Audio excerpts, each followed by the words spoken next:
Assalamualaikum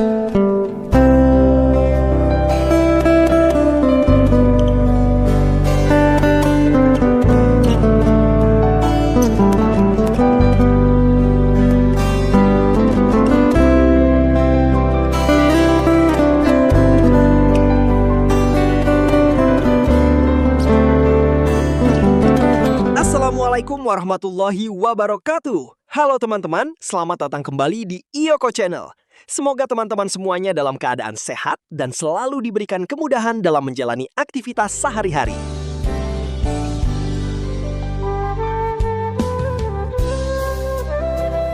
Pada video kali ini, kita akan membahas perkembangan proyek flyover Sitinjau Lawik di Sumatera Barat. Sebuah proyek yang sudah lama dinantikan masyarakat karena akan menjadi solusi bagi salah satu jalur paling ekstrim di Indonesia. Jalur Sitinjau Lawik merupakan akses utama yang menghubungkan Kota Padang dengan Solok dan berbagai daerah di wilayah tengah Sumatera Barat. Jalur ini terkenal dengan tanjakan curam, turunan ekstrim, serta tikungan tajam yang selama bertahun-tahun menjadi tantangan bagi para pengendara, terutama kendaraan angkutan barang.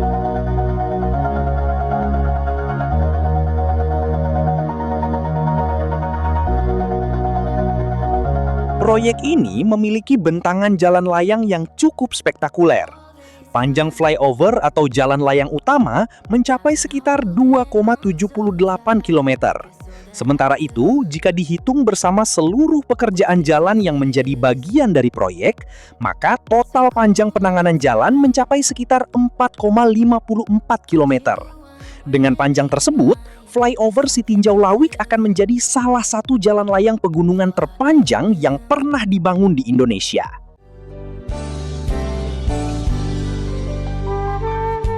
Kini, mari kita lihat rincian struktur jembatan yang menjadi bagian penting dari proyek ini.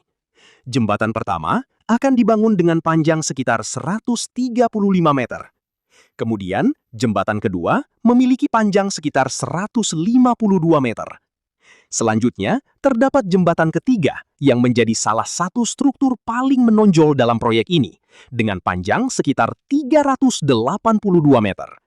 Pada tahap pekerjaan awal, bentangan yang dikerjakan mencapai sekitar 413 meter.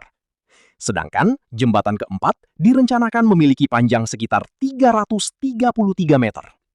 Keempat jembatan ini akan menjadi bagian penting dari jalur layang yang melintasi kontur perbukitan Sitinjau Lawik yang dikenal memiliki medan sangat menantang.